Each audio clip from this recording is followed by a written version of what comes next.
Hello friends, नमस्कार। दी books में आपका स्वागत है। फ्रेंड्स, समसमाय की घटना चक्रा चुकी है। ठीक है, तो यह 1 जून 2021 से लेकर 10 मई तक का है इसमें अपडेट। तो फ्रेंड्स, लास्ट करंट अफेयर्स है। अगर आपने कोई बुक न खरीदी हो आसपास तो खरीद लो।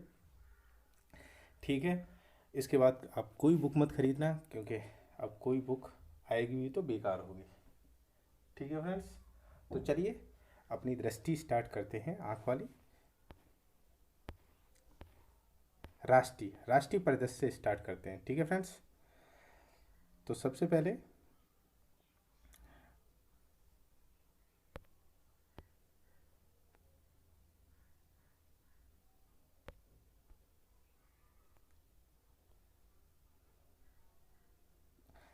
अटल न्यू इंडिया चैलेंज 2.0।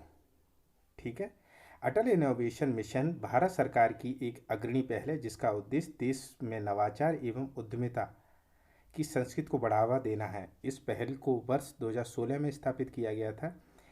एआईएम के तहत अटल इनोवेशन मिशन के तहत या अटल टिंकरिंग लैब कार्यक्रम लॉन्च किया गया था। ध्यान रखिए फ्रेंड्स। ठीक है, अटल इनोवेशन मिशन के ही तहत अटल टिंकरिंग लैब कार्यक्रम लॉन्च किया गया।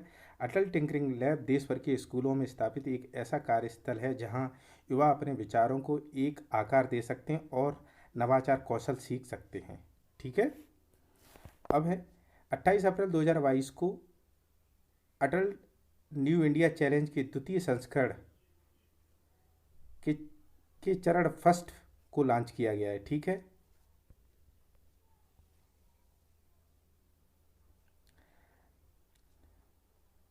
अटल न्यू इंडिया चैलेंज अटल इनोवेशन मिशन का ही एक पहल है। अटल न्यू इंडिया चैलेंज अटल इनोवेशन एआईएम का ही एक पहल है। ध्यान रखिए फ्रेंड्स, यह पहल एक अनुदान आधारित तंत्र के माध्यम से नवोन्मेषकों के सहयोग से इनोवेटर्स के सहयोग से प्रदान करने हेतु लक्षित है, जिसमें वे राष्ट्रीय महत्व और सामाजिक औचित्य के क्षेत्र में अत्याधुनिक प्रौद्योगिकियों पर आधारित उत्पादों और समाधानों को सृजित कर सकें।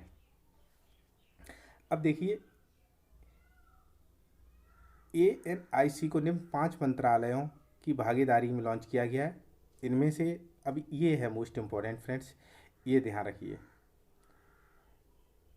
जल शक्ति मंत्रालय, रेल मंत्रालय, कृषि एवं किसान कल्याण मंत्रालय, सड़क परिवहन एवं मार्ग मंत्रालय, आवासन एवं शहरी कार्य मंत्रालय। फ्रेंड्स, ये ध्यान रखिए, ये मोस्ट इम्पोर्टेंट है। जल शक्ति मंत्रालय, रेल मंत्रालय, ठीक है, एएनआईसी के तहत ये जो 5 मंत्रालय हैं उनमें है जल शक्ति, रेल, किसान एवं कृषि कल्याण मंत्रालय, सड़क परिवहन एवं राजमार्ग मंत्रालय, आवासन एवं शहरी कार्य मंत्रालय। एएनएसआई 2.0 का चरण एक 7 क्षेत्रों में विभक्त 18 चुनौतियों पर आधारित होगा। इनमें से 7 क्षेत्र कौन से हैं? ई मोबिलिटी, सड़क परिवहन, अंतरिक्ष प्रौद्योगिकी एवं अनुप्रयोग। फ्रेंड्स, ये मोस्ट इम्पोर्टेंट है, यही क्वेश्चन पूछा जाएगा 100%। ऐसे ही क्वेश्चन पूछा जाएगा। ये 7 क्षेत्र कौन कौन से हैं? ई मोबिलिटी, सड़क परिवहन, अंतरिक्ष प्रौद्योगिकी एवं अनुप्रयोग,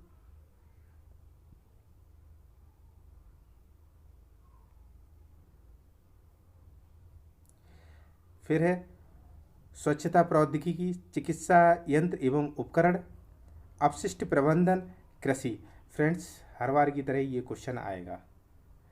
7 क्षेत्र एएनआईसी 2.0 के पहले चरण के 7 क्षेत्र ये हैं, तो ये पूछा जाएगा फ्रेंड्स। ठीक है, अटल इनोवेशन का विस्तार 8 अप्रैल 2022 को केंद्रीय मंत्रिमंडल ने अटल इनोवेशन मिशन को मार्च 2023 तक जारी रखने की मंजूरी प्रदान की है। ठीक है, एआईएम द्वारा प्राप्त किए जाने वाले अभीष्ट लक्ष्य हैं कौन कौन से? 10,000 अटल टिंकरिंग लैब की स्थापना, 101 अटल इंक्यूबेशन सेंटर्स की स्थापना,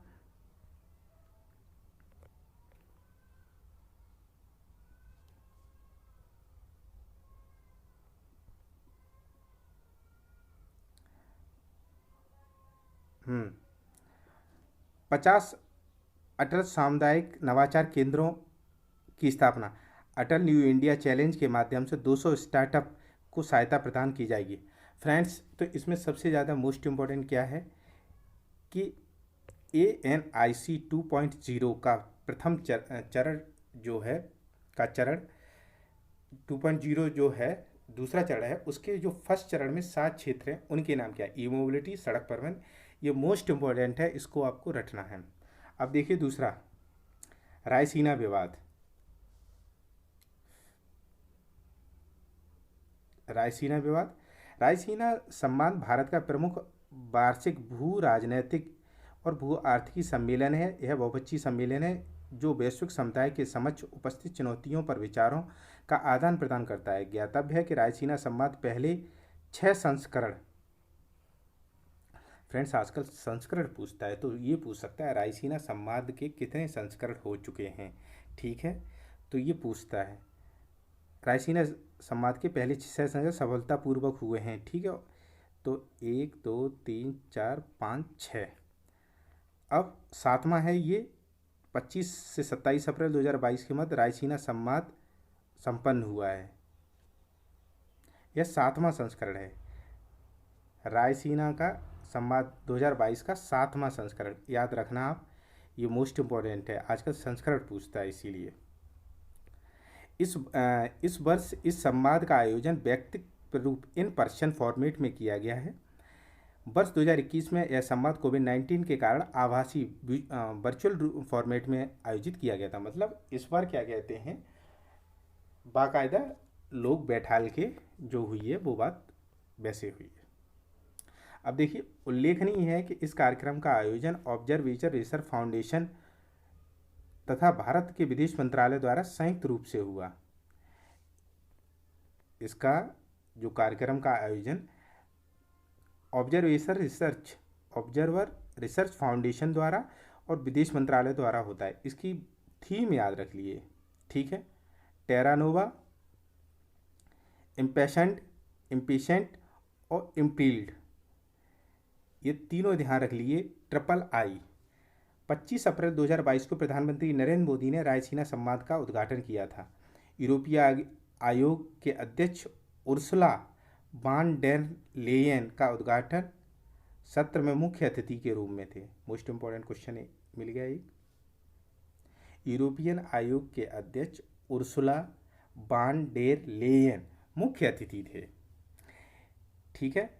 इसमें 6 विषयगत स्तंभों पर कई प्रारूपों में पैनल चर्चाएं आयोजित की गईं।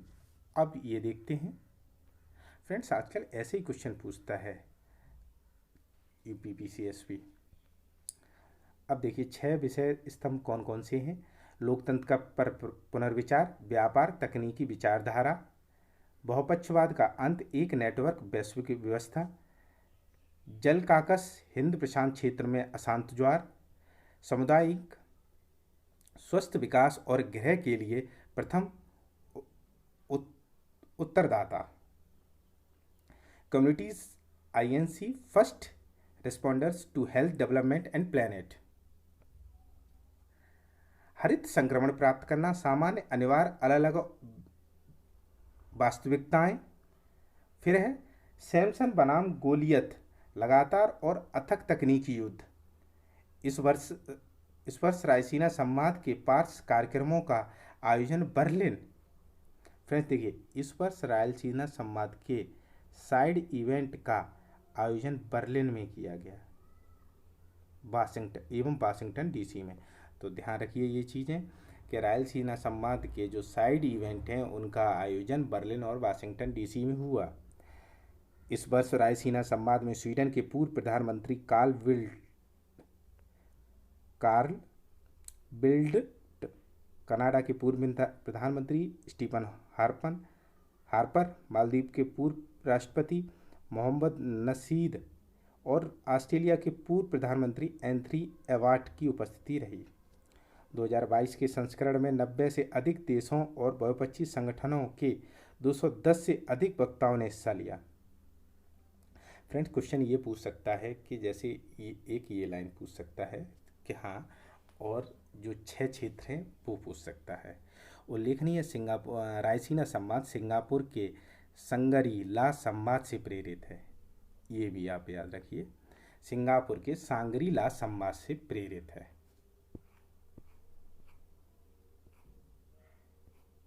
ठीक है। अब देखिए, प्रधानमंत्री की जम्मू कश्मीर की यात्रा हुई है। 24 अप्रैल 2022 को पंचायती राज दिवस, याद रखिए 24 अप्रैल क्या है, पंचायती राज दिवस।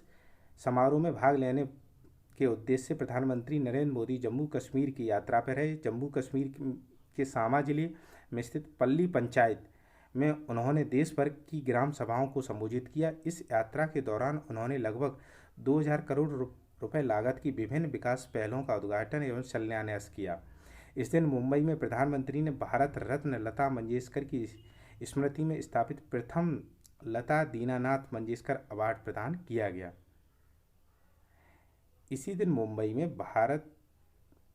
मुंबई में प्रधानमंत्री को भारत रत्न लता मंगेशकर की स्मृति में स्थापित प्रथम लता दीनानाथ मंगेशकर अवार्ड प्रदान किया गया। फ्रेंड्स ध्यान रखिए, प्रधानमंत्री को प्रदान किया गया है ये अवार्ड मुंबई में।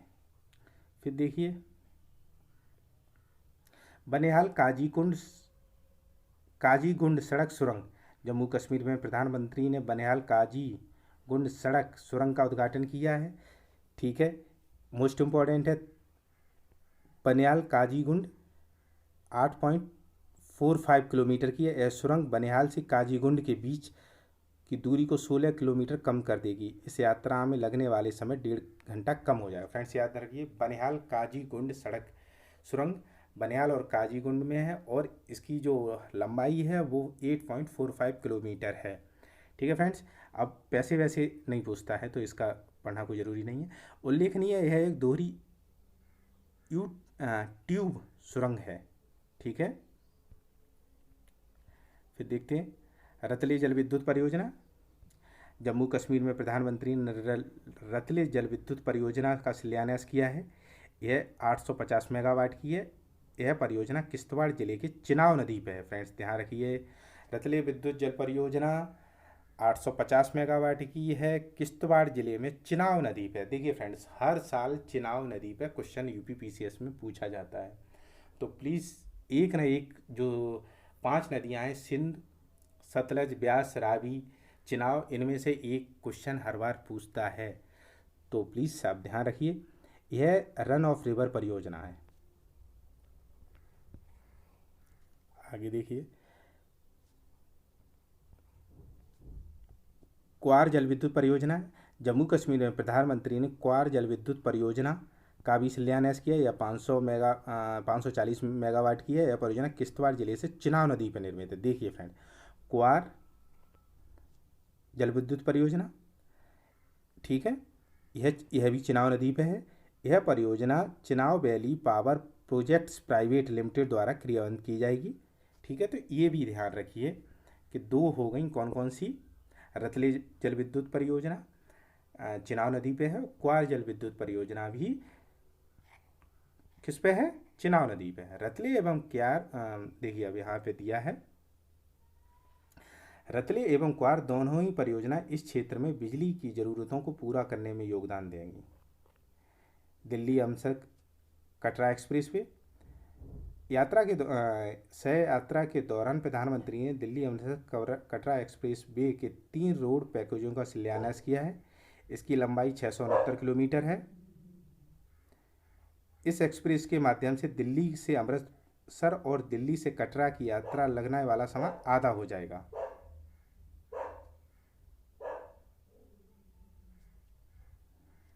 ठीक है, यह ग्रीनफील्ड एक्सप्रेस वे मुख्य सिख धार्मिक स्थलों यथा सुल्तानपुर लोधी, गोविंदवाल साहिब, खंडूर साहिब, तरन तारन और कटरा स्थित वैष्णो देवी के पवित्र मंदिर को आपस में जोड़ेगा।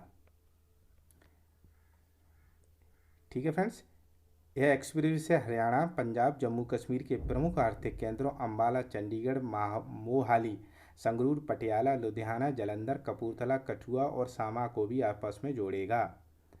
अब देखिए अमृत सरोवर, यात्रा के दौरान प्रधानमंत्री ने जल निकायों वाटर बॉडीज की कायाकल्प सुनिश्चित करने हेतु के उद्देश्य से अमृत सरोवर नामक एक नई पहल की शुभारंभ किया है। इस पहल का उद्देश्य देश के प्रत्येक जिले में 75 जल निकायों का विकास और कायाकल्प करना है। प्रत्येक अमृत सरोवर तालाब क्षेत्र का न्यूनतम 1 एकड़ या 0.4 हेक्टेयर होगा। इनकी जल धारण क्षमता लगभग 10 क्यूबिक मीटर होगी। प्रत्येक जिले में न्यूनतम 75 अमृत सरोवरों के साथ देश भर में 50,000 अमृत सरोवरों का निर्माण या कायाकल्प किया जाएगा। फ्रेंड्स, अमृत सरोवर केवल ध्यान रखिए तालाबों के लिए है, ठीक है। 75 जल निकायों का विकास किया जाएगा और पूरे देश में 50,000 अमृत सरोवर बनेंगे।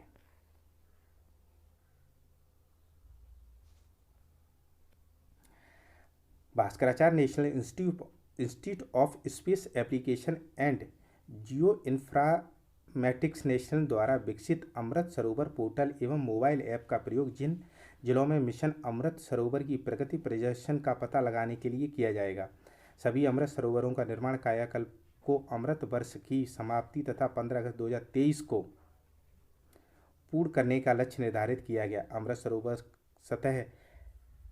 सरोवर सतह भूमिगत दोनों जल की उपलब्धता को बढ़ाने में महत्वपूर्ण भूमिका निभाएंगे। भारत का पहला अमृत सरोवर उत्तर प्रदेश के रामपुर ग्राम में पंचायत पटवाई में बनकर तैयार। फ्रेंड्स, देखिए क्वेश्चन मिल गया एक।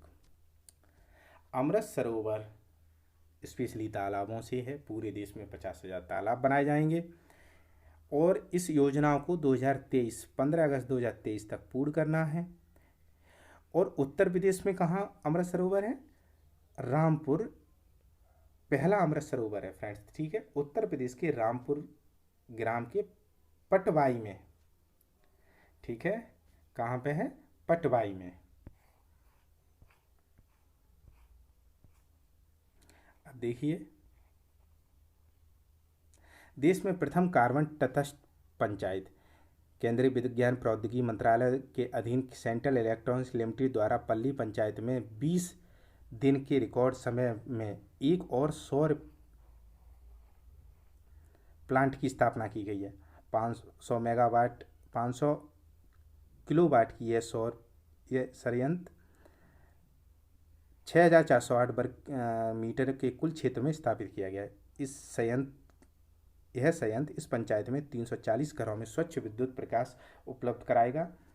इस प्रकार पल्ली पंचायत भारत सरकार के ग्राम ऊर्जा स्वराज कार्यक्रमों के अंतर्गत पहली कार्बन तटस्थ पंचायत बन गई है। फ्रेंड्स, पल्ली ध्यान रखना,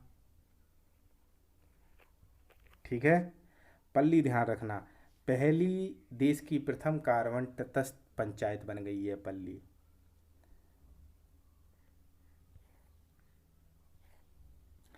हरित हाइड्रोजन संयंत्र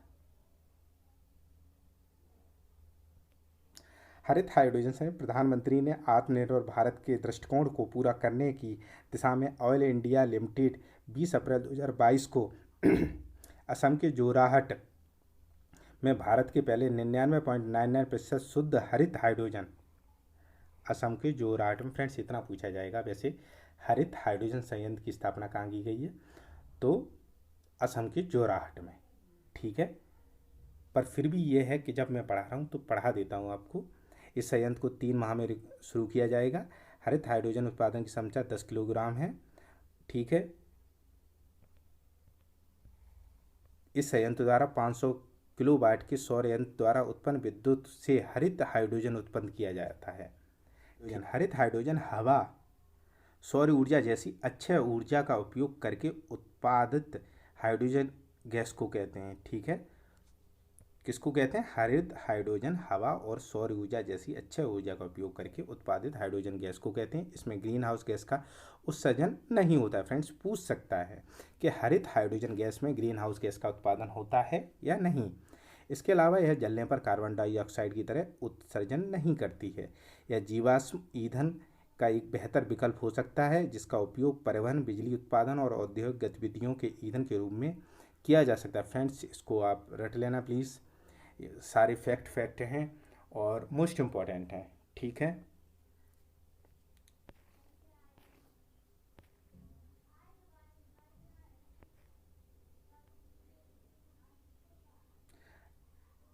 अब देखिए स्मार्ट सिटीज़, स्मार्ट सिटी या स्मार्ट शहरीकरण 2022 स्मार्ट सिटीज़ मिशन का एक केंद्र प्रायोजित परिवर्तनकारी मिशन है जिसका उद्देश्य स्मार्ट समाधानों के अनुप्रयोग के माध्यम से अपने नागरिकों को मूल अवसंरचना, स्वच्छ और सतत पर्यावरण आदि उपलब्ध कराने वाले शहरों को बढ़ावा देना देना है।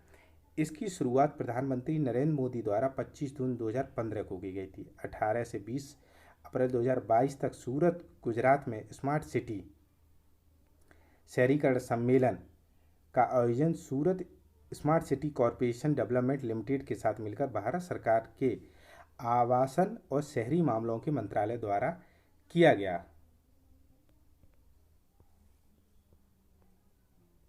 कार्यक्रम के दौरान शहरी आउटक्रम संरचना का विमोचन किया गया। इसमें ईज ऑफ लिविंग, नगर पालिका प्रदर्शन सूचकांक, डाटा परिपक्वता, जलवायु स्मार्ट शहरों का आकलन ढांचा शामिल है। स्मार्ट सिटी मिशन विश्व आर्थिक मंच द्वारा शहरी परिवर्तन पर सहयोग के लिए वर्चुअल हब का शुभारंभ किया गया। इसके साथ ही शहरों के लिए एकीकृत डाटा पोर्टल एम्प्लीफाई लिखा है, लॉन्च किया गया। ठीक है। कार्यक्रम में इंडिया स्मार्ट सिटीज़ अवार्ड्स प्रतियोगिता 2020 के पुरस्कार विजेताओं को सम्मानित किया गया। इसमें 2020 में सूरत, गुजरात और इंदौर मध्य प्रदेश को सर्वश्रेष्ठ शहर, जबकि उत्तर प्रदेश को सर्वश्रेष्ठ राज्य का पुरस्कार मिला। मोस्ट इम्पॉर्टेंट चीज़ ये है फ्रेंड्स। देखिए पढ़ने से ये है, इसलिए इस बुक को तो पूरा ही पढ़ना कंपलसरी है फ्रेंड्स। ठीक है। सूरत पहला और इंदौर को सर्वश्रेष्ठ शहर और उत्तर प्रदेश को सर्वश्रेष्ठ राज्य का पुरस्कार मिला है। ASAC स्मार्ट सिटी, ठीक है, के तहत विजेता शहरों की सूची है। सामाजिक पहलू तिरुपति, भुवनेश्वर, तुमकरू, प्रशासन में बड़ोदरा, ठाणे, भुवनेश्वर, कल्चर में इंदौर, चंडीगढ़, ग्वालियर, शहरी पर्यावरण में भोपाल, चेन्नई और तिरुपति, स्वच्छता में तिरुपति। फ्रेंड्स ये पूछा जाता है, स्वच्छता आप याद रखिए, तिरुपति और इंदौर और सूरत, तिरुपति, इंदौर और सूरत। ठीक है। फिर भी आप थोड़ा सा एक बार देख लीजिए। आगरा निर्मित बुल्ट एनवायरनमेंट में इंदौर, सूरत और इरोड। ठीक है। जल में देहरादून, अब जल वाला पूछा गया था स्मार्ट सिटी में, तो जल वाला आप पढ़ लीजिए। देहरादून, वाराणसी और सूरत। ठीक है। शहरी गतिशीलता औरंगाबाद, सूरत और अहमदाबाद में। ICCC के तहत सतत बिजनेस मॉडल अगरतला, ये नहीं पूछा गया। अब पूछा गया था नवाचार में पूछा गया था, तो इंदौर। कोविड नवाचार पुरस्कार कल्याण, डोंबिवली और वाराणसी। कोविड नवाचार नहीं, ये नहीं पूछा है, कुछ नहीं। फिर भी पढ़ लीजिए, देखो आ गया तो कोई पता नहीं। कोविड नवाचार पुरस्कार राउंड 22 विजेता, राउंड 1 में चेन्नई, फिर राउंड 3 में बेंगलुरु और राउंड 4 में सहारनपुर। सिटी पुरस्कार ओवल और विजेता इंदौर और सूरत। राज्य पुरस्कार उत्तर प्रदेश, मध्य प्रदेश, तमिलनाडु। केंद्र शासित प्रदेश पुरस्कार चंडीगढ़। ठीक है फ्रेंड्स। अब आइए, अब देखते हैं सामा 100% गोल्डन सेहत कार्ड पंजीकरण वाला जिला। 23 सितंबर 2018 को आयुष्मान भारत प्रधानमंत्री जन आरोग्य योजना को लॉन्च किया गया। यह सरकार द्वारा वित्त पोषित विश्व की सबसे बड़ी स्वास्थ्य बीमा योजना है। इसके तहत अस्पतालों में द्वितीय और तृतीयक स्वास्थ्य सेवा लाभ हेतु प्रतिवर्ष 5 लाख रुपए तक का स्वास्थ्य बीमा उपलब्ध कराया जाता है। यह पूर्णतः नकद रहित, कागज रहित योजना है। इस योजना के तहत परिवार के आकार, आयु, लिंग में कोई बांधता नहीं है। इस योजना के तहत लाभार्थी परिवारों की पहचान। वर्ष 2011 की सामाजिक आर्थिक जाति जनगणना से चुनिंदा, वंचित एवं व्यावसायिक मानदंड के आधार पर की जाती है। तो आप केवल थोड़ा सा ध्यान रखिए, सामा 100% गोल्ड सेहत कार्ड पंजीकरण करने वाला पहला जिला बन गया है। ठीक है फ्रेंड्स, अब इसमें से कुछ स्मरणीय तथ्य हैं वो पढ़ लेते हैं। अप्रैल 2022 में सामा जिला आयुष्मान भारत प्रधानमंत्री जन आरोग्य योजना के तहत 100% परिवारों को आच्छित करने वाला देश का पहला जिला बन गया है। ज्ञातव्य सामा जिला केंद्र प्रशासित प्रदेश जम्मू कश्मीर के जम्मू डिवीज़न में स्थित है। अब पूछा जाए कि सामा जिला कहाँ है, तो जम्मू कश्मीर के जम्मू डिवीज़न में है। सामा जिले में उपलब्धि राज्य स्वास्थ्य एजेंसी द्वारा जम्मू एवं कश्मीर के सभी जिलों में 11 से 21 अप्रैल 2022 के मध्य आयोजित गोल्डन कार्ड पंजीकरण अभियान के दौरान प्राप्त की है। सामा जिले में निर्वासित प्रत्येक परिवार में ABPMJAY सेहत कार्ड योजना के अंतर्गत आच्छादित हो गया। इस प्रकार सामा 100% गोल्डन कार्ड पंजीकरण वाला देश का पहला जिला बन गया है। ठीक है फ्रेंड्स, इसको ध्यान रखिए। आंध्र प्रदेश में 13 नए जिले हैं।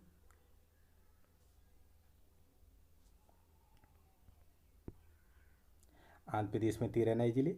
हाल में ही आंध्र प्रदेश सरकार द्वारा आंध्र प्रदेश जिला गठन अधिनियम 1974 के तहत एक मसूदा अधिसूचना जारी की गई, जिसमें राज्य में वर्तमान में 13 जिलों को पुनर्गठित कर जिलों की संख्या दोगुनी 26 करने का प्रावधान शामिल किया गया है। नए जिलों का सृजन एवं निर्णय राज्य में बेहतर प्रशासन एवं विकास के उद्देश्य से किया गया है। ठीक है, नए जिलों में उद्घाटन के पश्चात जिलों की कुल संख्या कितनी हो जाएगी आंध्र प्रदेश में? 26। राज्य में लोकसभा के निर्वाचितों की संख्या है 25। नव उद्घाटित 13 जिले हैं। पार्वतीपुरम, अल्लूरी सीतारामराजू, अनाकापल्ली, काकीनाडा, कोनसीमा, एलोरू, NTR, पलनाडु, बापटला, नंदयाला। ठीक है फ्रेंड्स, पढ़ लीजिए, वैसे ये आएगा नहीं, बस थोड़ा ये ध्यान रखिए कि आंध्र प्रदेश में 13 जिले जो पहले थे, तो 1974 के एक्ट के तहत अब उनको 26 जिले बनाने का प्रावधान राज्य ने किया है। ठीक है, प्रत्येक जिले का एक लोकसभा निर्वाचन क्षेत्र से सटा हुआ है। ठीक है, ये है। अब देख लीजिए, इधर देखिए आके कोई मोस्ट इम्पोर्टेंट चीज़ मिल जाती है कहीं कहीं, तो वो देख लेते हैं। जनगणना 2011 के अनुसार प्रत्येक जिले में लोगों का औसत संख्या 38 लाख था। नए जिलों के गठन से पहले थी। 13 नए जिलों के गठन के पश्चात यह संख्या 19 लाख हो गई है प्रति जिला। तो ठीक है, अच्छी बात है ये, तो है ना फ्रेंड्स। अब देखते हैं, नागालैंड देश की पहली कागज रहित विधानसभा बन गई है। राष्ट्रीय ई विधान एप्लीकेशन डिजिटल विधानसभाओं को मूर्त रूप देने के लिए एक मिशन मोड परियोजना है। इसका उद्देश्य देश की सभी विधानसभाओं की कार्यप्रणाली को कागज रहित बनाना है। इस एप्लीकेशन का विकास एक देश एक एप्लीकेशन की परिकल्पना पर आधारित है। ठीक है, 19 मार्च को नागालैंड की विधानसभा पूरी तरह कागज रहित होने वाली भारत की पहली विधानसभा बन गई है। नागालैंड विधानसभा की यह उपलब्धि राष्ट्रीय ई विधान एप्लीकेशन नेवा को पूर्णतः लागू कर प्राप्त की है। ई विधान एप्लीकेशन NEVA है, उसको पूर्णतः लागू करके की है। नागालैंड में 7 सदस्यीय विधानसभा के प्रत्येक टेबल पर एक टैबलेट ई-बुक संबद्ध किया गया है। इस प्रकार नागालैंड विधानसभा में के सदस्य सदन की कार्यवाही में भाग लेने के लिए इलेक्ट्रॉनिक उपकरणों का उपयोग कर सकेंगे। भारत सरकार ने डिजिटल इंडिया मिशन के अंतर्गत राष्ट्रीय ई विधान एप्लीकेशन ई प्रकाशन परियोजना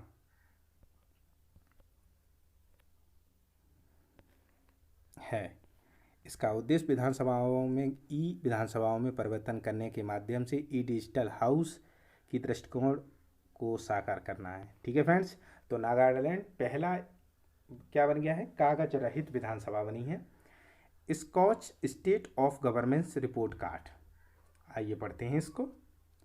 स्कॉच समूह नई दिल्ली स्थित भारत का एक अग्रणी थिंक टैंक है जो समावेशी विकास के लक्ष्य के साथ सामाजिक आर्थिक मुद्दों से संबंधित क्षेत्र में कार्य करता है।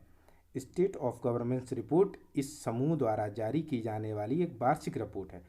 ठीक है friends, state of governance report इस समूह द्वारा जारी करने वाली एक वार्षिक रिपोर्ट है जो भारत के विभिन्न राज्यों में परियोजना आधारित परिणामों का अध्ययन करती है। 10 मार्च 2022 को स्कॉच समूह द्वारा स्कॉच गवर्नेंस रिपोर्ट कार्ड 2021 जारी किया गया था। इस रिपोर्ट में राज्य, जिला, नगर निगम स्तर पर विभिन्न परियोजनाओं के में प्रदर्शन के अनुसार राज्यों को रैंक प्रदान की गई थी।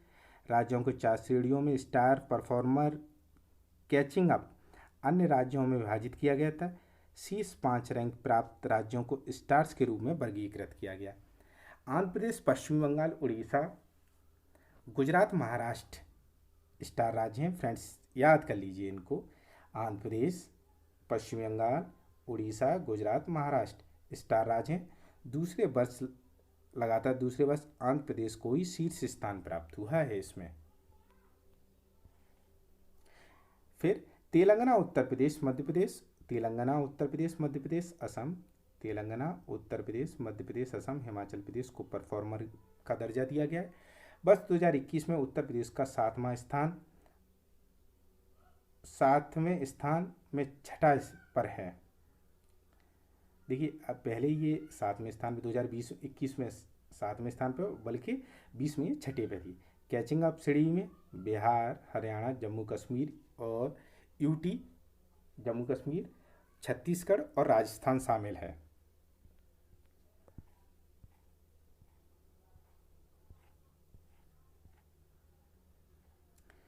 ठीक है फ्रेंड्स, अब देखते हैं 5 राज्यों में विधानसभा चुनाव। तो ये तो हमने आपको उसमें भी कराया, फिर करा देते हैं। भारतीय संविधान के 6ठे भाग में, 6ठे भाग ध्यान रखना, अनुच्छेद 168 से 212 तक राज्य विधानमंडल के संगठन, गठन, कार्यकाल, प्रक्रियाओं के विशेषाधिकार और शक्तियों का प्रावधान है। 168 के अनुसार प्रत्येक राज्य का राज्य विधानमंडल होता है जो विधानसभा और राज्यपाल से मिलकर बनता है। ध्यातव्य है कि कुछ राज्यों में विधानसभा और विधान परिषद के साथ द्विसदनीय व्यवस्था भी मौजूद है। इनके साथ ही संविधान में विधानसभा की सदस्य संख्या 500 और 60 तय की गई है। न्यूनतम कितनी है? 60। अधिकतम कितनी है? 500। हाल में ही सिक्किम 32, मिजोरम 40, गोवा में इसका अपवाद हैं। जो न्यूनतम के अपवाद हैं फ्रेंड्स, थोड़ा नाम इनके ध्यान रखिए आप। सिक्किम 32, मिजोरम 40, गोवा 40। 10 मार्च 2022 को निर्वाचन आयोग द्वारा 5 राज्यों में विधानसभा चुनाव परिणाम जारी किए गए। 5 राज्यों में पंजाब, गोवा, उत्तराखंड, मणिपुर और उत्तर प्रदेश। पंजाब इम्पोर्टेंट है।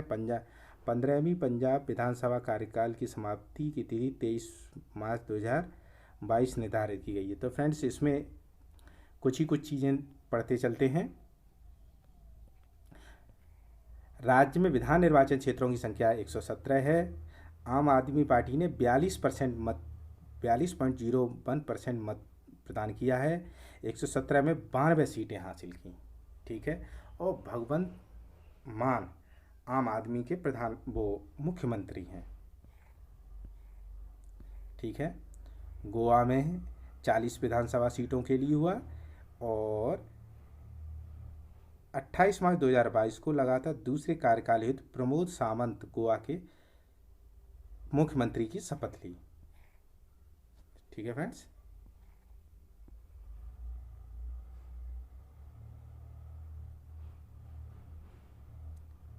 अब देखते हैं उत्तराखंड में। तो उत्तराखंड में भारतीय जनता पार्टी ने, देखिए उत्तराखंड में विधानसभा निर्वाचन क्षेत्रों की कुल संख्या कितनी? 70 है। कितनी सीटें? 47। ठीक है। पुष्कर धामी दूसरे कार्य के। फ्रेंड्स अपना उत्तर प्रदेश में देखेंगे, ये तो आप लोग भी जानते हैं कि इनके बारे में नहीं पीछे पूछेगा, पर फिर भी ये है कि सीटें हमें पता होनी चाहिए। मणिपुर में कितनी है? 60 हैं।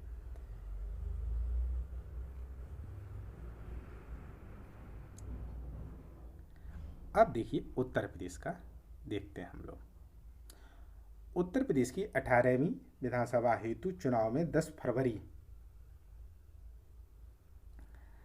फरवरी से 7 मार्च 2022 तक 7 चरणों में संपन्न हुआ। ये ध्यान रखिए, कितने में? 7 चरणों में। राज्य की विधानसभा निर्वाचन क्षेत्रों की कुल संख्या कितनी? 403, जिसमें 84 अनुसूचित जाति और 2 अनुसूचित जनजाति के लिए आरक्षित हैं। भारतीय जनता पार्टी ने 41% मत हासिल किए, 403 में से 255 सीटें हासिल की। साहिबाबाद निर्वाचन क्षेत्र उत्तर प्रदेश में भारतीय जनता पार्टी के उम्मीदवार सुनील कुमार शर्मा ने 2,14,835 मतों के अंतर से सीट जीती। ठीक है, यह देश की विधानसभा चुनाव में सबसे बड़े अंतर वाली जीत का रिकॉर्ड है। हरचंदपुर रायबरेली में राहुल राजपूत 25 पर सपा के हैं और सैदपुर गाजीपुर में अंकित भारती 25 वर्ष के हैं, सपा के हैं। इसके साथ ही आजमगढ़ जिले में निजामाबाद सीट से जीते आलमबदी सबसे बुजुर्ग विधायक हैं। फ्रेंड्स, इन सब के नाम मोस्ट इम्पोर्टेंट हैं। ठीक है, सुनील कुमार शर्मा ने सबसे ज़्यादा मतों से वोट हासिल किए हैं। ठीक है, हरचंदपुर रायबरेली में राहुल राजपूत हैं जो 25 वर्ष के हैं, सपा में हैं।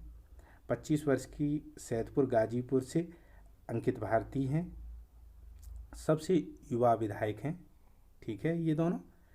फिर हैं सबसे बुजुर्ग आलमबादी जो आजमगढ़ जिले के निजामाबाद सीट से हैं। फिर है एकना स्टेडियम में योगी आदित्यनाथ ने मुख्यमंत्री की शपथ ली थी। उत्तर प्रदेश में अपना 5 वर्ष का कार्यकाल पूरा करने के पश्चात दूसरे कार्यकाल हेतु शपथ ग्रहण करने वाले योगी आदित्यनाथ राज्य के प्रथम मुख्यमंत्री हैं। फ्रेंड्स, ठीक है, ये थे राष्ट्रीय भूमि मुद्रीकरण निगम। राष्ट्रीय भूमि मुद्रीकरण निगम जब सरकार अपनी किसी संपत्ति का मुद्रीकरण करती है तो इसका अनिवार्य रूप से तात्पर्य है कि वह एक निर्दिष्ट अवधि के लिए एक निजी संस्थान को उस संपत्ति, निष्क्रिय भूमि, बुनियादी ढांचा, सार्वजनिक उपक्रम के राजस्व अधिकार को स्थानांतरित कर रही है। इस तरह के लेन देन में सरकार को उसी निजी संस्था से एक अग्रिम भुगतान, संपत्ति राजस्व में नियमित हिस्सा, परिसंपत्ति में स्थिर या निवेश बाधा और मुद्रांकित संपत्ति के शीर्षक अधिकार मिलते हैं। 9 मार्च 2022 को नरेंद्र मोदी की अध्यक्षता में केंद्रीय मंत्रिमंडल ने राष्ट्रीय भूमि मुद्रीकरण नेशनल लैंड मोनेटाइजेशन कॉरपोरेशन के गठन की मंजूरी प्रदान की है। यह केंद्र सरकार के पूर्ण स्वामित्व की कंपनी होगी। इसकी प्रारंभिक अधिकृत शेयर पूंजी 500 करोड़ रुपए, चुकता शेयर पूंजी 150 करोड़ रुपए होगी। NLMC केंद्रीय सार्वजनिक क्षेत्र उद्यमों, अन्य सरकारी एजेंसियों के स्वामित्व वाली अतिरिक्त भूमि और भवनों का मुद्रीकरण करेगी। गैर प्रमुख परिसंपत्तियों के मुद्रीकरण के माध्यम से उपयोग में नहीं है या आंशिक उपयोग करने वाली संपत्तियों का मुद्रीकरण करके सरकार राजस्व प्राप्त करेगी।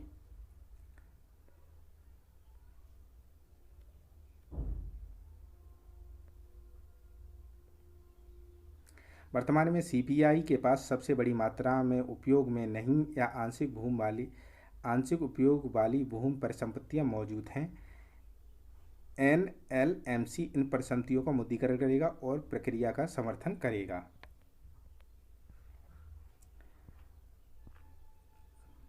ठीक है फ्रेंड्स, तो ये NLMC हो गया। अब आते हैं सघन मिशन इंद्रधनुष 4.0। ये है मोस्ट इम्पोर्टेंट। 25 दिसंबर 2014 को भारत सरकार ने सभी बच्चों और गर्भवती महिलाओं को तीव्रता, फ्रेंड्स इससे क्वेश्चन आया है, ये ध्यान रखिए, PCS में आ चुका है।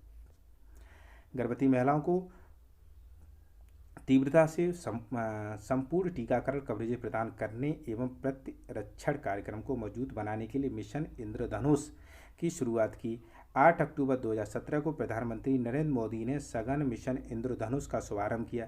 टीकाकरण कार्यक्रम को अधिक सघन और घनीभूत बनाने के उद्देश्य से इसकी शुरुआत की गई। देश में नियमित टीकाकरण कवरेज को बढ़ावा देने के लिए 2.0 को दिसंबर 2019 में 19 से मार्च 2020 के मध्य संचालित किया गया। मिशन इंद्रधनुष 3.0 को फरवरी 2021 से मार्च 2021 के मध्य 15-15 दिनों के 2 दौर में संचालित किया गया। मिशन के तहत देश के सभी जिलों में 90% पूर्ण टीकाकरण कवरेज करने का लक्ष्य निर्धारित किया गया है। ठीक है फ्रेंड्स, थोड़ा सा डीपली पढ़िए इसको। 7 फरवरी 2022 को केंद्रीय स्वास्थ्य एवं परिवार कल्याण मंत्री द्वारा सघन मिशन इंद्रधनुष 4 शुभारंभ किया गया। इस मिशन में 3 राउंड संचालित किया गया है। IMI 4.0 33 राज्यों केंद्र शासित प्रदेशों 416 जिलों का अमृत महोत्सव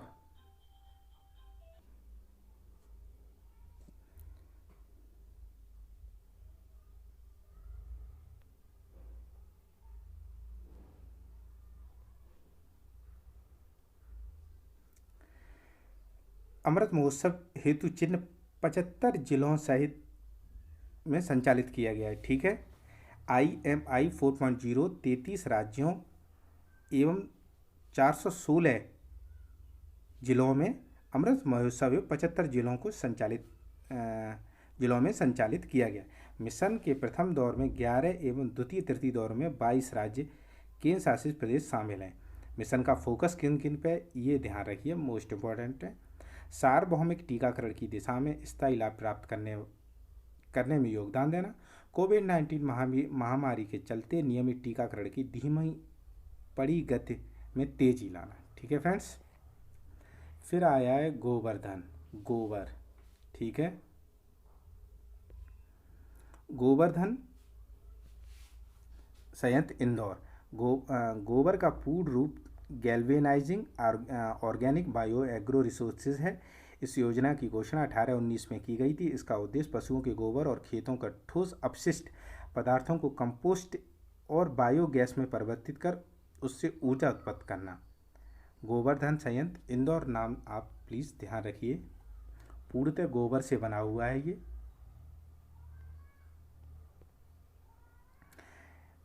19 फरवरी 2022 को प्रधानमंत्री नरेंद्र मोदी ने इंदौर में गोबर बायो संयंत्र का उद्घाटन किया। ठीक है फ्रेंड्स, बायो कचरे से बायो CNG का उत्पादन करने वाला यह एशिया महाद्वीप का सबसे बड़ा संयंत्र है। जैविक कचरे से बायो CNG का उत्पादन करने वाला यह एशिया महाद्वीप का सबसे बड़ा संयंत्र है। इस संयंत्र स्वच्छ भारत मिशन शहरी 2.0 के तहत कचरा मुक्त शहर के निर्माण के उद्देश्य के अनुरूप है। इस संयंत्र का सार्वजनिक निजी भागीदारी PP पर आधारित है। परियोजना को लागू करने का एक विशेष प्रयोजन वाहन स्पेशल पर्पस व्हीकल SPN के रूप में Indore clean energy private limited को स्थापित किया गया है। यह संयंत्र 500 टन गीले जैविक कचरे को उपचारित करने में सक्षम है। इस संयंत्र के माध्यम से प्रतिदिन 17,000 किलोग्राम CNG और 100 टन जैविक खाद की उम्मीद है।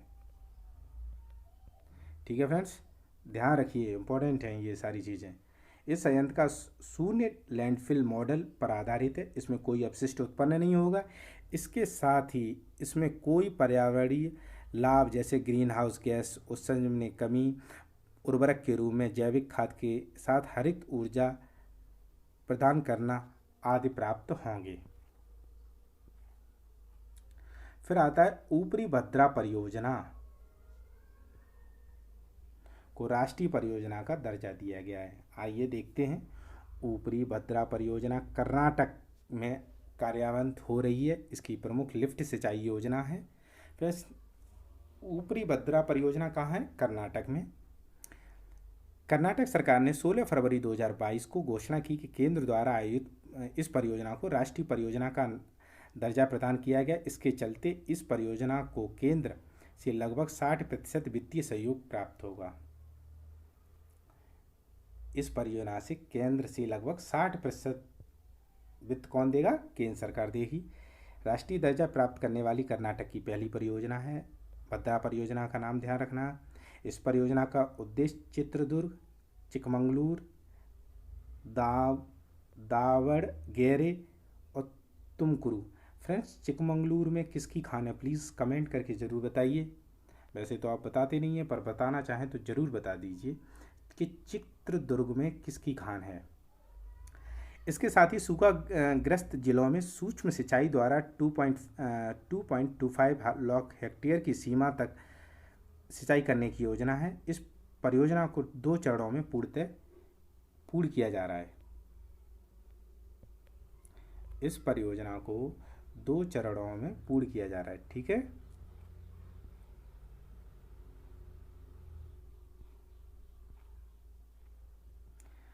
परियोजना के तहत तुंगा नदी से, फ्रेंड्स अब मोस्ट इम्पॉर्टेंट चीज़ है, परियोजना के तहत तुंगा नदी से भद्रा जलाशय तक 1740,000 मिलियन क्यूबिक फीट और भद्रा जलाशय के अज्जमपुरा सुरंग तक 29.90 टीएमसी पानी ठहराने की कल्पना की गई है। तुंगा नदी से भद्रा जलाशय तक, तुंगा नदी से भद्रा जलाशय तक 7.039 किलोमीटर लंबी अज्जमपुरा सुरंग का निर्माण किया गया है। परियोजना का क्रियान्वयन विश्वेश्वरैया जल निगम लिमिटेड द्वारा किया जा रहा है। फ्रेंड्स, ठीक है। भद्रा परियोजना कहाँ है? कर्नाटक में है। कर्नाटक में ये किस नदी के कहाँ से पानी लिया जा रहा है? तो तुंगा नदी से भद्रा जलाशय तक। ठीक है। अब है स्माइल परियोजना। आप पहले भी इसके बारे में पढ़ चुके होंगे, आई होप। फिर पढ़ते हैं। 12 जनवरी 2022 को नई दिल्ली में स्माइल परियोजना लॉन्च की गई है। 12 फरवरी 2022 को इस योजना को सामाजिक न्याय अधिकारिता मंत्रालय द्वारा लॉन्च किया गया है। फ्रेंड्स, आजकल मंत्रालय भी पूछ लेता है, तो प्लीज़ आप ध्यान रखिए कि स्माइल परियोजना किस मंत्रालय के तहत है? तो सामाजिक न्याय अधिकारिता मंत्रालय द्वारा लॉन्च किया गया है। स्माइल का पूर्ण रूप है आजीविका और उद्यम के लिए वंचित व्यक्तियों की सहायता। ठीक है फ्रेंड्स, देखिए, support for marginal individual of livelihood enterprise smile. Friends, please English में थोड़ी अगर ऊपर नीचे हो तो सॉरी। फिर पढ़ते हैं।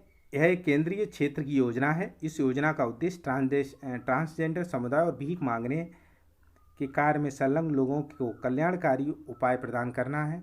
इस योजना के अंतर्गत 2 उपयोजनाएं शामिल हैं। ट्रांसजेंडर व्यक्तियों के कल्याण हेतु व्यापक पुनर्वास के लिए केंद्रीय क्षेत्र की योजना, भीख मांगने के कार्य में संलग्न व्यक्तियों के व्यापक पुनर्वास के लिए केंद्रीय योजना। मंत्रालय ने इस योजना के लिए वर्ष 2021-22 और 25-26 की अवधि हो 365 करोड़ रुपए आवंटित किए हैं। ट्रांसजेंडर व्यक्तियों के लिए कल्याण योजना के घटक ट्रांसजेंडर छात्रों के लिए छात्रवृत्ति, कौशल विकास और आजीविका, समग्र चिकित्सा देखभाल, गर्मागृह के रूप में आवास, ट्रांसजेंडर सुरक्षा प्रकोष्ठ का प्रावधान, ई सेवाएं और अन्य कल्याणकारी उपाय। भीख मांगने के कार्य में संलग्न व्यक्तियों के व्यापक पुनर्वास पर फोकस। सर्वेक्षण और पहचान, लामबंदी, बचाव, आश्रयगृह, व्यापक पुनर्वास।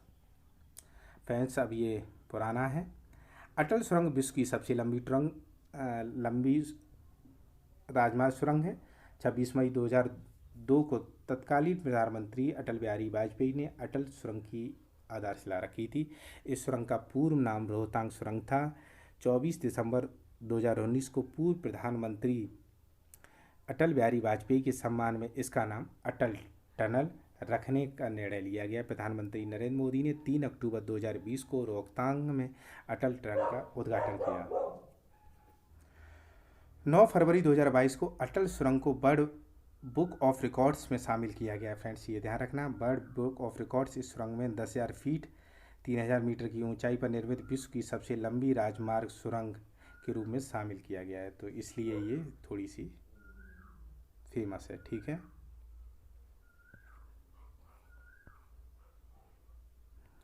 इस सुरंग का निर्माण बीआरओ द्वारा किया गया। अटल सुरंग की लंबाई 9.2 किलोमीटर है। घोड़े की नाल के आकार की डबल लेन टनल है ये। इसकी ऊंचाई 5.525 मीटर है। यह सुरंग 10 मीटर चौड़ी है। यह टनल हिमालय की पीर पंजाल श्रृंखला में अवस्थित रोहतांग दर्रे से गुजरती है। पूरे वर्ष हिमालय प्रदेश में मनाली से लाहौल स्पीति घाटी को जोड़कर रखती है। पहले बर्फबारी की वजह से 6 महीने तक अलग रहती थी। विश्व की पहली टनल है यह जिसमें 4G कनेक्टिविटी मुहैया कराई गई है। यह सुरंग सामरिक तौर पर काफ़ी अहम है क्योंकि इसके परिचालन में सड़क मार्ग से मनाली लेह मार्ग लेह लद्दाख के बीच की दूरी को 46 किलोमीटर में कमी आई है। इस प्रकार दोनों स्थानों के बीच यात्रा करने वाले समय में भी 4-5 घंटे की बचत होगी। ठीक है फ्रेंड्स, अब देखते हैं T49। जम्मू कश्मीर के वैकल्पिक और विश्वसनीय परिवहन प्रणाली उपलब्ध कराने के उद्देश्य से भारत सरकार ने ऊधमपुर से बारामूला 272 किलोमीटर रेलवे लाइन का निर्माण की योजना तैयार की है। यह रेलवे लाइन कश्मीर घाटी को शेष भारत से जोड़ती है। इस रेलवे लाइन का निर्माण ऊधमपुर श्रीनगर बारामूला ले रेल लिंक प्रोजेक्ट के तहत किया गया।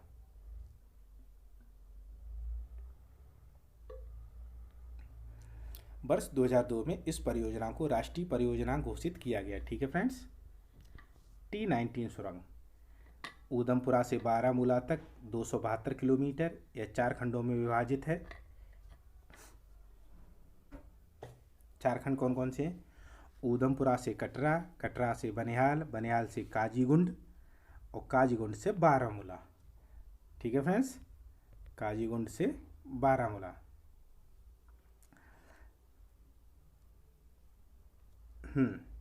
संपूर्ण परियोजना के अंतर्गत कुल सुरंगों की लंबाई है 119 किलोमीटर। इसमें सबसे लंबी है T19 जिसकी लंबाई है 72.75 किलोमीटर। ये ध्यान रखना है, T19 क्या है? सबसे लंबी सुरंग है 12 किलोमीटर की। यह सुरंग कटरा बनिहाल खंड पर स्थित है।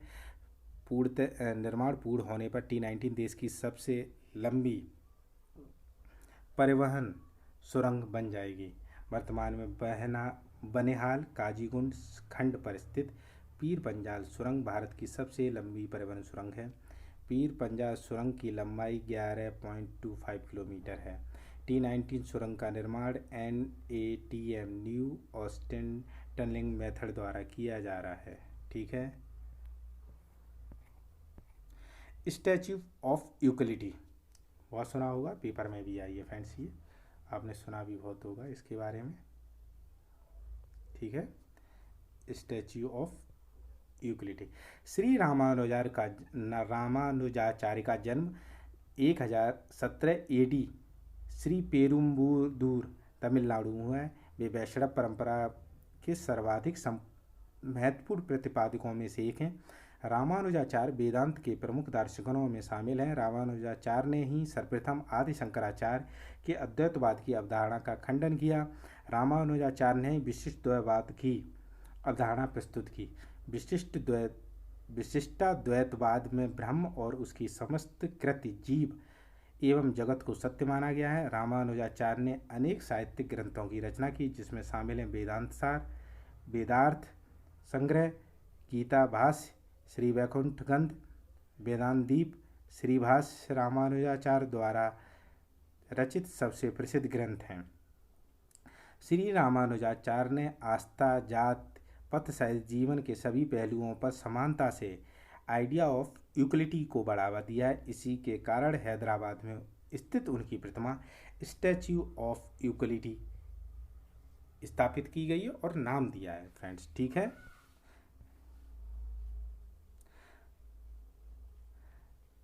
प्रधानमंत्री 5 फरवरी 2022 को प्रधानमंत्री जी ने इसको देश को समर्पित कर दिया। ठीक है फ्रेंड्स, इसमें और कुछ नहीं है। यह प्रतिमा पंचलोह 5 धातुओं के संयोजन से निर्मित है। ये दिया है यहाँ पे, ठीक है, इधर आइए आप। ये 5 धातुओं स्वर्ण, चांदी, तांबा, पीतल, जस्ता। स्वर्ण, चांदी, तांबा, पीतल, जस्ता, ठीक है। स्टैच्यू ऑफ यूटिलिटी के चारों ओर 108 दिव्य देशम नक्काशीदार मंदिरों का निर्माण किया गया है।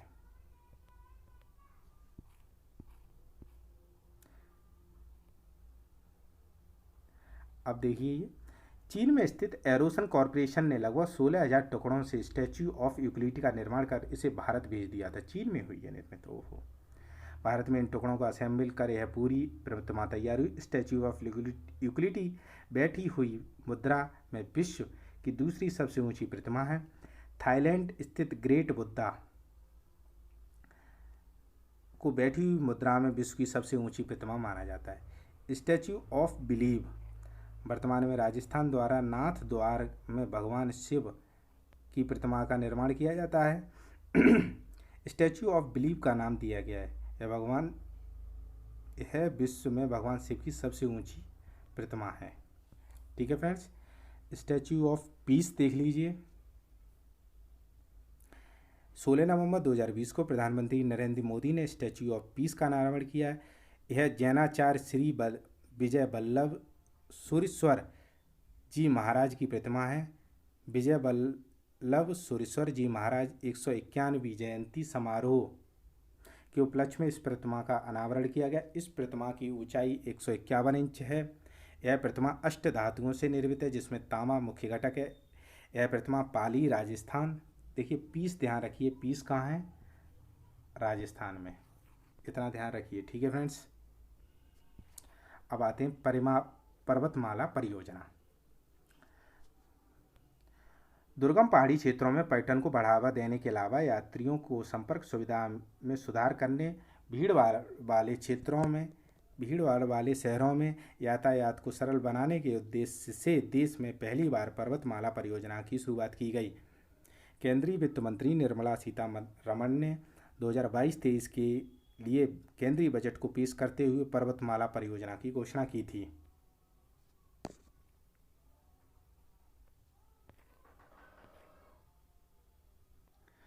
इस परियोजना लोक निजी भागीदारी के आधार पर राष्ट्रीय रोपवे विकास कार्यक्रम के तहत शुरू की जाएगी। बजट 2022-23 के अनुसार 60 किलोमीटर दूरी के लिए 8 रोपवे परियोजना हेतु संविदा जारी की जाएगी। यह परियोजना वर्तमान में उत्तराखंड, हिमाचल प्रदेश, मणिपुर, जम्मू कश्मीर, पूर्वोत्तर राज्यों में शुरुआत की जा रही है। ध्याता है वाराणसी में Varanasi junction railway station church square Godowlia तक रोपवे का निर्माण किया जाएगा वाराणसी में फ्रेंड्स, ठीक है, ध्यान रखिए वाराणसी में। यह 2 किलोमीटर लंबा रोपवे किसी नदी पर बना भारत का सबसे लंबा रोपवे है। कानपुर में मेट्रो का शुभारंभ हो गया है फ्रेंड्स। यह विश्व की पहली मेट्रोपोलिटन मेट्रो रेलवे सेवा की शुरुआत 1863 में लंदन में हुई थी। भारत में प्रथम मेट्रो रेलवे नेटवर्क के प्रारंभ वर्ष 1984 में कोलकाता में हुआ। हाल ही में मेट्रो रेल का परिचालन प्रारंभ करने वाला कानपुर भारत का नवीनतम शहर बन गया है, ठीक है। मेट्रोपोलिटन मेट्रो रेलवे सेवा कानपुर में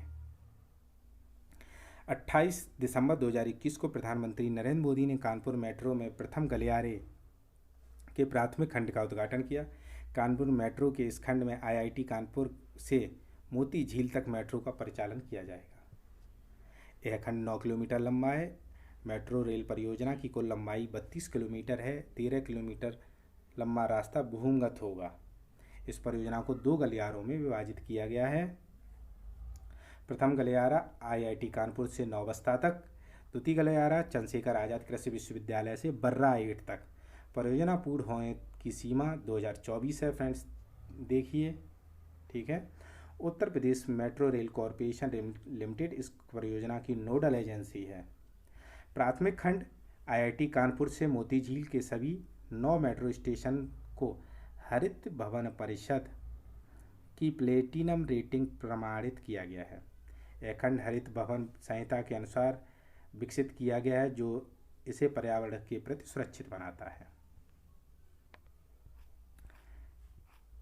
ठीक है फ्रेंड्स, हरित भवन संहिता और मानदंडों के कड़े अनुपालन के कारण इसे पर्यावरण प्रबंधन के लिए ISO जो दिया जाता है 14001 प्रमाणन तथा सुरक्षा प्रबंधन ISO 45001 प्रमाणन से प्रमाणित किया गया है। यह डबल टी गार्डर का उपयोग करने वाला भारत का पहला मेट्रो। देखिए फ्रेंड्स, ये देखिए ISO प्रमाण भी मिले हैं, दोनों पर्यावरण से भी मिले हैं और सुरक्षा के भी मिले। तो इसलिए मेट्रो कानपुर मेट्रो है जो मेट्रोपॉलिटन है, इम्पोर्टेंट है। हरित ऊर्जा गलियारा। अब आते हैं, सौर पवन जैसी नवीकरणीय स्रोतों से उत्पादित बिजली ग्रिड में पारंपरिक बिजली स्टेशनों के साथ सिंक्रोनाइज करना ही ग्रीन एनर्जी कॉरिडोर का उद्देश्य है। 6 जनवरी 2022 को आर्थिक मामलों की मंत्रिमंडल समिति ने प्रधानमंत्री की अध्यक्षता में अंतर्राज्यीय पारेषण प्रणाली हेतु ऊर्जा गलियारा चरण 2 योजना को मंजूरी प्रदान की।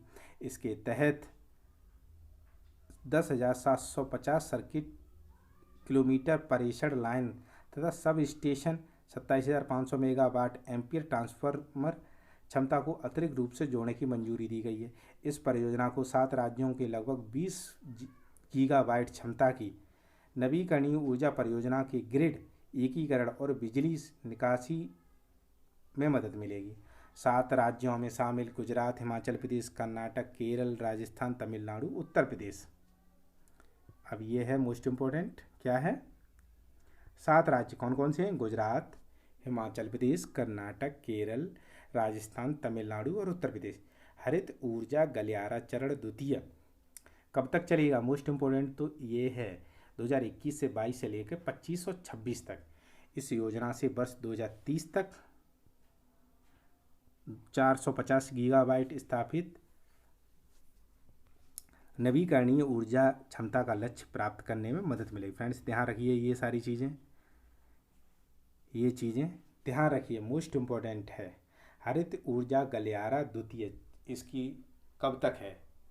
ठीक है, कब तक है? इस योजना से 2030 तक 450 गीगावाट, ठीक है, ऊर्जा मिलेगी। फिर है बीना पनकी बहु उत्पाद पाइपलाइन परियोजना। पाइपलाइनों के माध्यम से पेट्रोलियम उत्पादों, कच्चे तेल, गैस की ढुलाई को सबसे सस्ता, सबसे सुरक्षित, पर्यावरणीय अनुकूल साधन माना जाता है, जिसके पिछले कुछ दशकों में देश के भूमिगत पाइपलाइनों का नेटवर्क बड़े पैमाने पर विकसित हुआ। पाइपलाइनों का नेटवर्क देश के कच्चे तेल, पेट्रोलियम उत्पादों और गैस की आपूर्ति श्रृंखला को बनाए रखने में काफ़ी सहायक है।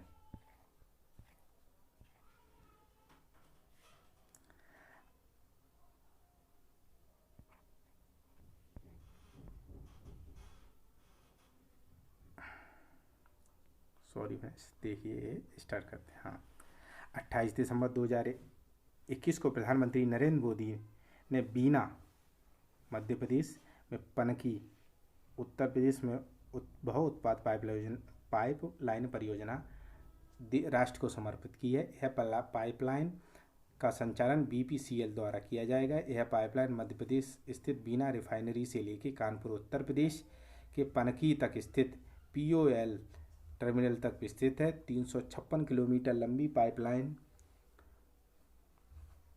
3.45 मिलियन मीट्रिक टन प्रतिवर्ष है। ठीक है, इसकी क्षमता कितनी है? 356 किलोमीटर की लंबी जो फ्रेंड्स, इसमें से स्पेशली पूछा ये ही जाएगा कि ये कहाँ पे है। तो कानपुर तो आपको ध्यान है। और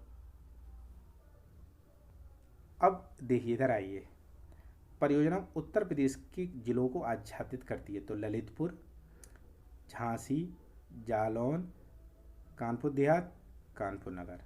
जबकि मध्य प्रदेश के 2 जिले हैं, सागर और टीकमगढ़। इस पाइपलाइन के माध्यम से बीना रिफाइनरी से उत्पादों की सुरक्षित और व्यवस्थित निकासी सुनिश्चित की जाएगी।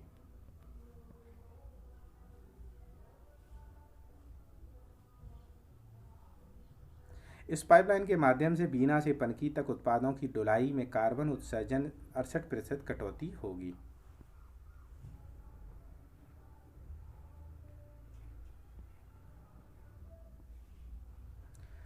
अब है नवाचार उपलब्धियों पर संस्थानों की अटल रैंकिंग। फ्रेंड्स मोस्ट इंपॉर्टेंट है ये क्या है, मोस्ट इंपॉर्टेंट है रैंकिंग।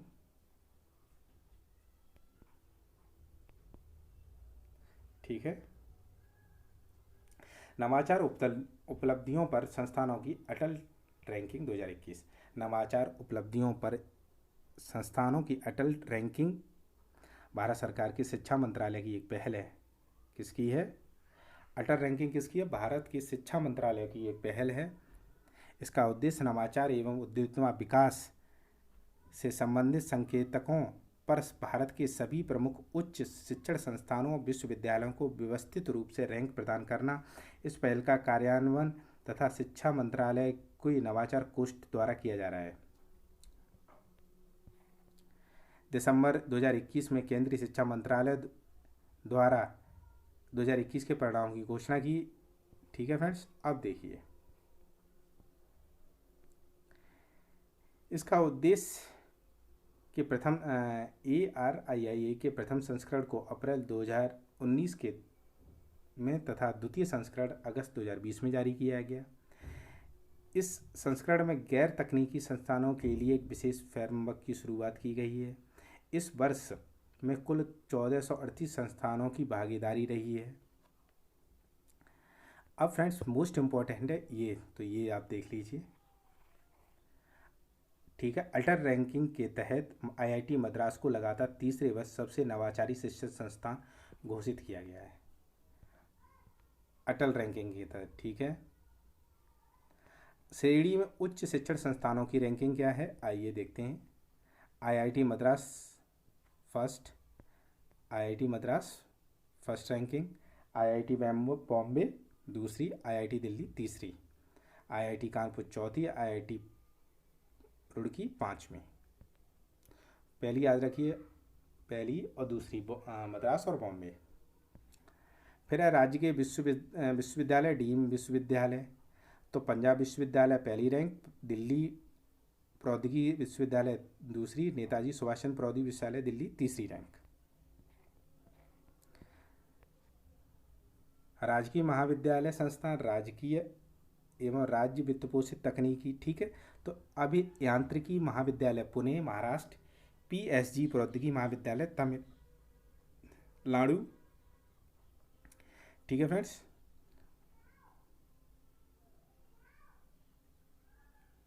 अब देखते हैं राष्ट्रीय महत्व के संस्थान। केंद्रीय विश्वविद्यालय और केंद्रीय वित्त पोषित गैर तकनीकी श्रेणी में पहले स्थान पर इंदिरा गांधी राष्ट्रीय मुक्त विश्वविद्यालय दिल्ली का है। फ्रेंड्स ध्यान रखिए, ये केंद्रीय विश्वविद्यालय वित्त पोषक गैर तकनीकी में है।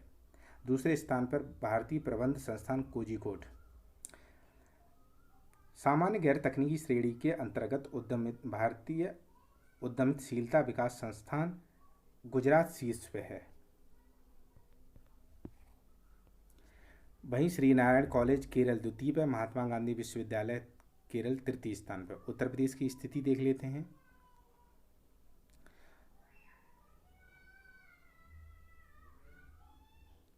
भारतीय प्रौद्योगिकी संस्थान कानपुर चौथे स्थान पर, Motilal Nehru institute of technology Prayagraj 10वें स्थान पर है। ठीक है, IITों में तकनीकी संस्थान में है फ्रेंड्स। ठीक है, शुद्ध और स्व वित्त पोषित निजी विश्वविद्यालय में अमिटी विश्वविद्यालय नोएडा में 9वें स्थान पर है।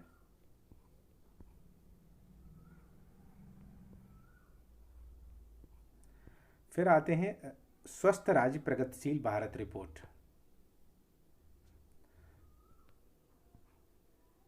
स्वस्थ राज्य प्रगतिशील भारत रिपोर्ट। नीति आयोग। फ्रेंड्स नीति आयोग जो भी रिपोर्ट कराए उसको पढ़ना जरूरी है।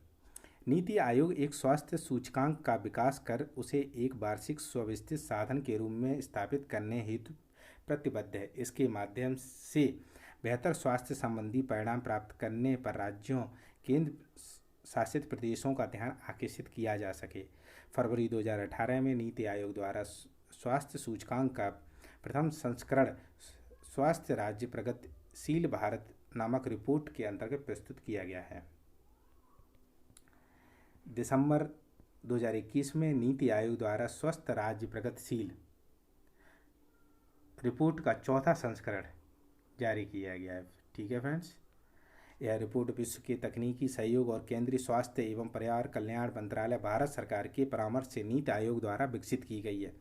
इस रिपोर्ट में राज्यों और केंद्र शासित प्रदेशों में स्वास्थ्य परिणामों में उनके वृद्धिमान परिवर्तन तथा समग्र प्रदर्शन के आधार पर रैंक प्रदान की गई। इस रिपोर्ट के आधार पर 2018-19 तथा संदर्भ वर्ष 2019-20 रखा गया है, जो कोविड-19 से पूर्व की स्थिति को समाहित करता है।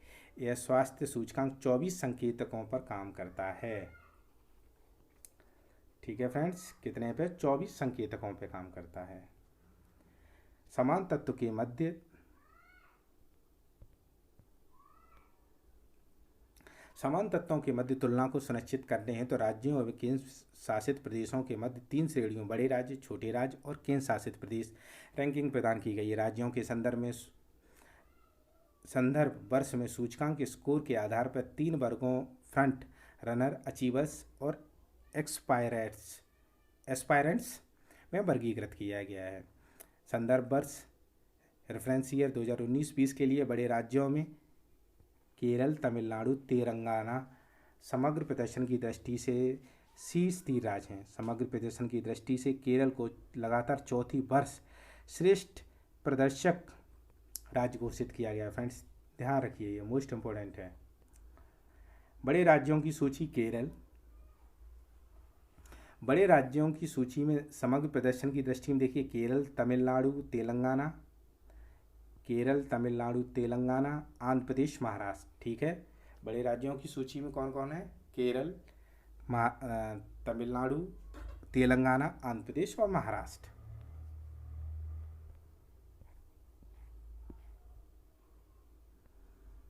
अब देखिए 2019-20 में समग्र प्रदर्शन की दृष्टि से बड़े राज्यों में अंतिम स्थान 19वां उत्तर प्रदेश का है। फ्रेंड्स देखिए 19वां किसका है? उत्तर प्रदेश का। स्कोर कितना है? 31।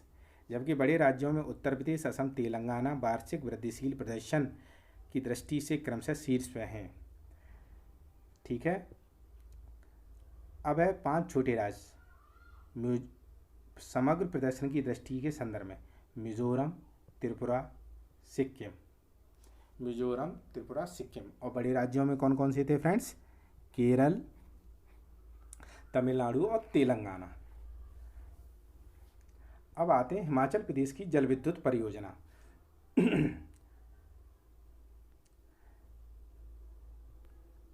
27 दिसंबर 2021 को प्रधानमंत्री नरेंद्र मोदी ने हिमाचल प्रदेश में 11,581 करोड़ लागत की जल विद्युत परियोजनाओं का लोकार्पण किया या शिलान्यास किया। ठीक है, ये जल विद्युत परियोजनाएं निम्नवत हैं: रेणुकाजी बांध परियोजना,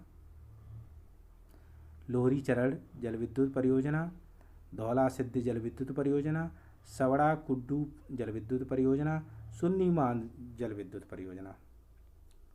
ठीक है फ्रेंड्स, तो 2-2 लाइन इनकी थोड़ा सा पढ़ लेते हैं। रेणुकाजी बांध कहाँ पे है? सिरमौर जिले में स्थित है, हिमाचल प्रदेश के सिरमौर में है। बाघ परियोजना को गिरी नदी पर बनाया जा रहा है।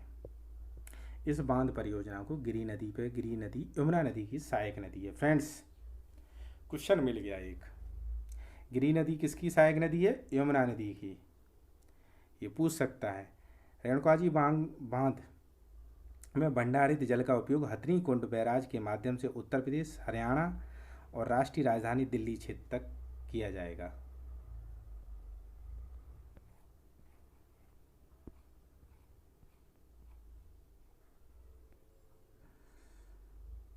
अब देखिए, जबकि वजीराबाद बैराज के माध्यम से राष्ट्रीय राजधानी क्षेत्र दिल्ली और ओखला बैराज के माध्यम से उत्तर प्रदेश, हरियाणा, राजस्थान को जल प्राप्त होगा। उल्लेखनीय रेणुकाजी बांध परियोजना के कार्यान्वयन हेतु 11 जनवरी 2019 को जल शक्ति मंत्रालय एवं 6 संघ शासित क्षेत्रों तथा उत्तर प्रदेश, हरियाणा, हिमाचल प्रदेश, दिल्ली, राजस्थान और उत्तराखंड के मध्य समझौता हस्ताक्षरित हुआ। ज्ञातव्य 2008 में इस परियोजना को राष्ट्रीय परियोजना घोषित किया गया। फ्रेंड्स, मोस्ट इम्पॉर्टेंट है ये। आजकल सहायक नदियाँ पूछता है तो गंगा की पूछ ली, यमुना की पूछ सकता है इस साल। अब है लोहरी चरण जल विद्युत परियोजना। यह रन ऑफ रिवर परियोजना। यह परियोजना हिमाचल प्रदेश के कुल्लू और शिमला में शामिल है। यह परियोजना सतलज नदी पर बनाई जा रही है। यह परियोजना कहाँ है? सतलज नदी पे है। फिर है धौला सिद्ध परियोजना। यह हमीरपुर और कांगड़ा हिमाचल प्रदेश जिले में है। हमीरपुर और कांगड़ा जिले में है। यह ब्यास नदी पे बनाई जा रही है। ठीक है फ्रेंड्स। फिर आते हैं, फिर कौन सी है? सबड़ा कुडू जल विद्युत परियोजना। यह परियोजना हिमाचल प्रदेश के शिमला जिले में है। इसे पब्बर नदी यमुना की सहायक पे, फ्रेंड्स ध्यान रखिए, देखिए गिरी और पब्बर दो नदियां यमुना की सहायक नदी हैं जो हिमाचल प्रदेश में हैं। पूछ सकता है, कुछ भी पूछ सकता है। सुन्नीबाद परियोजना, यह शिमला और मंडी जिले में है। यह सतलज नदी पे है। ठीक है, तो ध्यान रखिए। फिर है सुशासन सूचकांक 2021। सुशासन सूचकांक 2021। सुशासन सूचकांक सभी राज्यों और केंद्र शासित प्रदेशों में प्रशासन की स्थिति के आकलन तथा उनकी सरकारों द्वारा उठाए गए विभिन्न कदमों के प्रभाव को अवगत होने के का एक रूप साधन है। सुशासन सूचकांक 2020-21 का विकास प्रशासनिक सुधार एवं लोक शिकायत विभाग ने राष्ट्रीय सुशासन केंद्र नई दिल्ली तथा सुशासन केंद्र हैदराबाद की तकनीकी सहयोग से किया। इसका निर्माण किया। 25 दिसंबर 2021 को सुशासन दिवस के अवसर पर केंद्रीय कार्मिक लोक शिकायत पेंशन मंत्रालय द्वारा सुशासन सूचकांक जारी किया गया। यह सूचकांक द्वितीय संस्करण है। इस सूचकांक को पहली बार 2019 में जारी किया गया था। इसमें राज्यों को केंद्र शासित प्रदेशों के 4 श्रेणियों, अन्य राज्य समूह भी, उत्तर पूर्वी एवं पहाड़ी राज्य, केंद्र शासित प्रदेश में वर्गीकृत किया गया है। सुशासन सूचकांक 2020-21 में जम्मू कश्मीर को पूर्वोत्तर पहाड़ी राज्य श्रेणी में शामिल किया गया। ठीक है। 10 प्रशासनिक क्षेत्रों में 58 संकेतकों के आधार पर राज्यों और केंद्र शासित प्रदेशों के स्कोर एवं रैंक की गणना की गई है। ठीक है फ्रेंड्स, तो आइए देखते हैं सुशासन सूचकांक के 10 क्षेत्र हैं, कौन कौन से हैं ये देखते हैं। सबसे पहले कृषि एवं संबंध क्षेत्र हैं, वाणिज्यिक उद्योग, मानव संसाधन विकास, सार्वजनिक स्वास्थ्य, सार्वजनिक बुनियादी ढांचा एवं जनसुविधा उपयोगिता, आर्थिक शासन, सामाजिक कल्याण एवं विकास, न्यायिक एवं सार्वजनिक सुरक्षा, पर्यावरण, नागरिक केंद्रित शासन। संयुक्त रैंकिंग में बी समूह के कुल 8 राज्यों में उत्तर प्रदेश का 5वां स्थान है। संयुक्त रैंकिंग के समूह बी में कुल 8 राज्यों में उत्तर प्रदेश का 5वां स्थान है।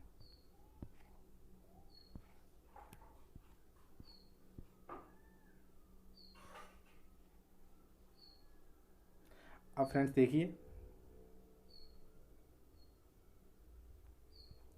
महिलाओं के लिए विवाह में न्यूनतम आयु में वृद्धि। विवाह की न्यूनतम आयु को लेकर कानूनी हस्तक्षेप आज़ादी से पहले है। हरिविलास शारदा ने 1929 में सेंट्रल लेजिस्लेटिव असेंबली में बाल विवाह की रोकथाम हेतु एक विधेयक प्रस्तावित किया। आगे जाकर इसके जरिए कानून बन गया। बाल विवाह रोकथाम अधिनियम कहलाया। इस अधिनियम के जरिए विवाह के लिए न्यूनतम आयु तय की गई। इसके जरिए लड़कियों के लिए विवाह की न्यूनतम आयु 14, लड़कों के लिए 18 की गई। 1978 में पहली बार संशोधन किया। इसके अनुसार लड़कों के लिए यह 21 वर्ष, लड़कियों के लिए 18 की गई। उल्लेखनीय है, बाल विवाह जैसी कुप्रथा का उन्मूलन सतत विकास लक्ष्य SDG 5 का हिस्सा है। ठीक है, सस्टेनेबल डेवलपमेंट गोल का हिस्सा है फ्रेंड्स ये। अब देखते हैं सरयू नहर राष्ट्रीय योजना।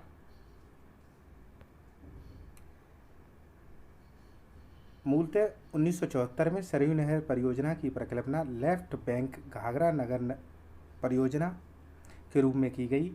प्रारंभ में इस परियोजना का उद्देश्य बहराइच और गोंडा जिलों में 267,000 हेक्टेयर भूमि को सिंचित करना था। हालांकि 1980 में इस परियोजना के कार्य क्षेत्र में परिवर्तन एवं विस्तार कर इसका पुनर्नामकरण कर सरयू नहर परियोजना के रूप में किया गया। स्मरणीय है कि 11 दिसंबर 2021 को प्रधानमंत्री नरेंद्र मोदी ने उत्तर प्रदेश के बलरामपुर जिले से सरयू नहर राष्ट्रीय परियोजना का उद्घाटन किया। उत्तर प्रदेश में मानसून के दौरान घाघरा नदी के अधिशेष जल का सिंचाई हेतु उपयोग करने के लिए इस परियोजना को डिजाइन किया गया है।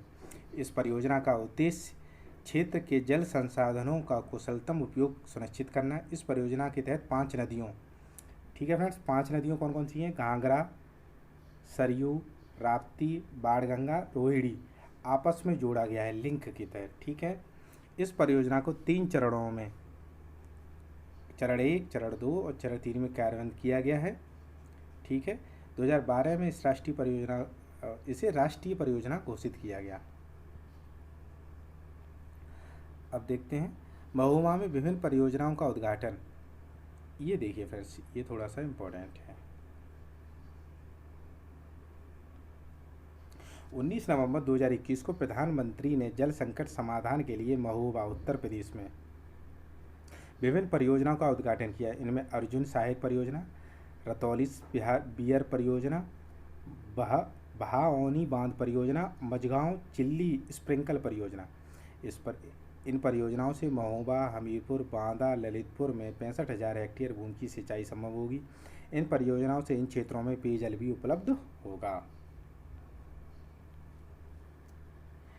यह परियोजना 14 लाख हेक्टेयर खेती योग्य भूमि की सिंचाई के लिए जल उपलब्ध कराएगी। इस परियोजना से पूर्वी उत्तर प्रदेश के 9 जिले बहराइच, फ्रेंड्स ये देखिए इम्पोर्टेंट है, बहराइच, श्रावस्ती, बलरामपुर, गोंडा, सिद्धार्थनगर, बस्ती, संत कबीरनगर, गोरखपुर, महाराजगंज, मतलब ये है उत्तर और पूर्वी के सारे जिले। ठीक है, झांसी में उद्घाटित परियोजनाएं। 19 नवंबर 2021 को प्रधानमंत्री नरेंद्र मोदी ने झांसी में 600 मेगावाट के ultra mega solar power park का उद्घाटन किया है।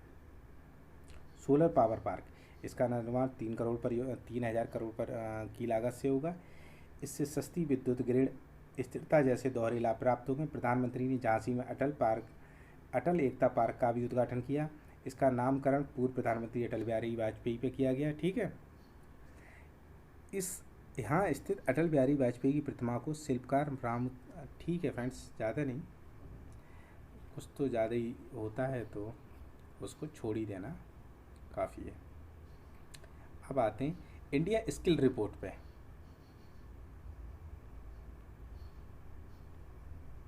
डिजिटल प्रौद्योगिकी के इस दौर में आज चतुर्थ औद्योगिक क्रांति की बात की जा रही है। इसका मुख्यतः साइबर भौतिक प्रणालियों, इंटर ऑफ थिंग्स एवं नेटवर्क प्रणाली पर आधारित होगी। ऐसी स्थिति में आज नियोक्ताओं द्वारा कौशलपूर्ण एवं भावी मांग के अनुसार तैयार कर्मचारियों को ही वरीयता दी जा रही है।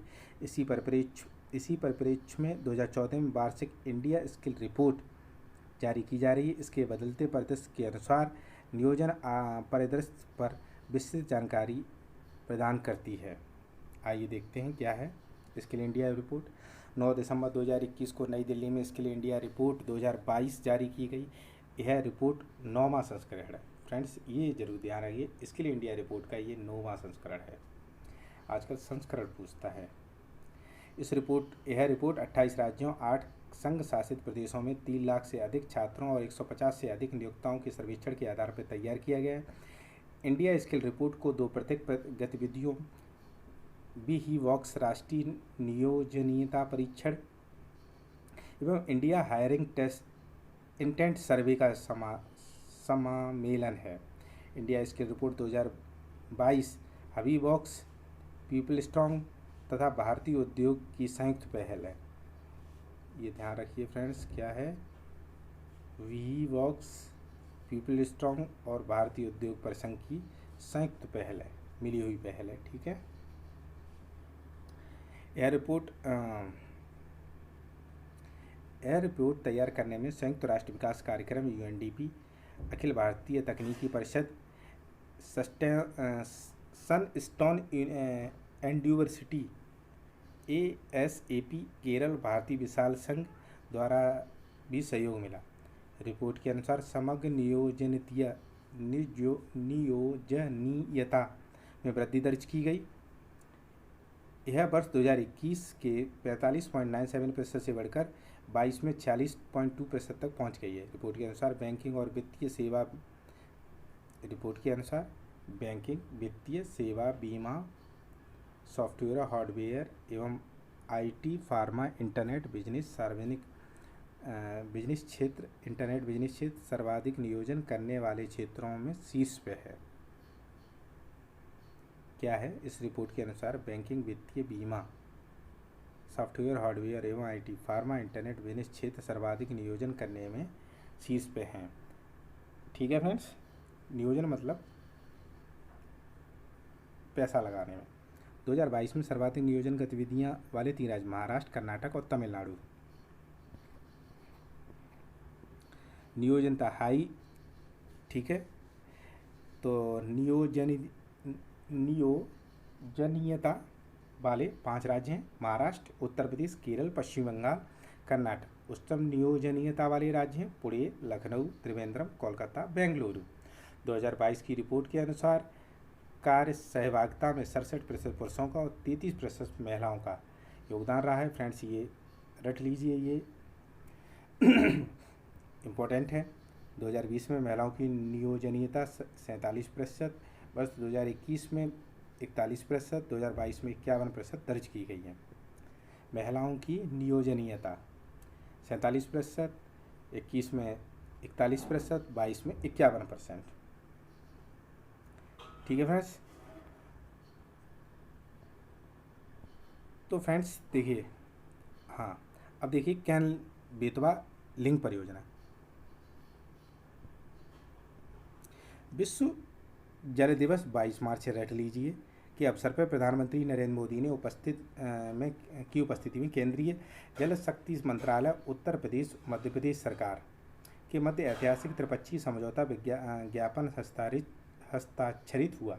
देश में पहली बड़ी केंद्र संचालित नदी जोड़ो परियोजना कैन बेतवा लिंक परियोजना के कार्यान्वयन के लिए समझौता ज्ञापन पर हस्ताक्षर किए। यह समझौता द्वारा नदियों को परस्पर जोड़ने के माध्यम से जल अधिक के क्षेत्रों में सूखा प्रभावित जलनिहीन क्षेत्रों में जल पहुंचाने हेतु अंतर्राज्य सहयोग की शुरुआत की। 8 दिसंबर 2021 को केंद्रीय मंत्रिमंडल ने कैन बेतवा नदियों को परस्पर जोड़ने की परियोजना को वित्त पोषण और कार्यान्वयन करने की मंजूरी प्रदान की। यह परियोजना राष्ट्रीय परिप्रेक्ष्य योजना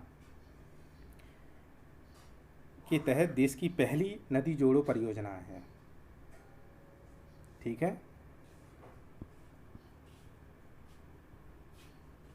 इस परियोजना के तहत जल अधिक कैन नदी का पानी बेतवा नदी में भेजा जाएगा। ठीक है, कैन का पानी बेतवा में भेजा जाएगा। ये दोनों ही नदियां यमुना की सहायक नदी हैं। परियोजना के तहत छतरपुर जिला मध्य प्रदेश में स्थित गांव में कैन नदी पर एक बांध का निर्माण किया जाएगा। जल को एक नहर के माध्यम से बेतवा नदी में भेजा जाएगा। ठीक है। इस परियोजना को 2 चरणों में पूरा किया जाएगा। चरण फर्स्ट, दौधन बांध power house can Betwa link नहर का निर्माण फर्स्ट चरण में होगा। सेकेंड चरण में लोअर बांध कोठा बैराज बीना संकुल परियोजना का निर्माण दूसरे चरण में होगा। इस परियोजना के कार्यान्वयन के लिए can Betwa link project authority, ठीक है, नामक विशेष प्रयोजन वाहन की स्थापना की जाएगी। परियोजना से प्रतिवर्ष 10 लाख 62 लाख हेक्टेयर भूमि सिंचाई की जाएगी। लगभग 62 लाख आबादी हेतु पेयजल की आपूर्ति सुनिश्चित की जाएगी। 103 मेगावाट पन बिजली और 27 मेगावाट सौर ऊर्जा का उत्पादन होगा। इस परियोजना से लाभान्वित होने वाले जिले उत्तर प्रदेश में बांदा, उत्तर प्रदेश के बांदा, महोबा, झांसी, ललितपुर मध्य प्रदेश, पन्ना, टीकमगढ़, छतरपुर, सागर, दमोह, दतिया, विदिशा, शिवपुरी, रायसेन। कैन बेतवा लिंक नदी, कैन नदी मध्य प्रदेश उत्तर प्रदेश के मध्य अंतर राज्यीय नदी है। इसका उद्गम कटनी जिला मध्य प्रदेश के अहिर गांव में हुआ है। इसकी कुल लंबाई 427 किलोमीटर है। ठीक है, इसमें यह क्या कहते हैं 292 किलोमीटर मध्य प्रदेश में, 84 किलोमीटर उत्तर प्रदेश में। यह बांदा जिला उत्तर प्रदेश के चिल्ला गांव में यमुना में मिल जाती है।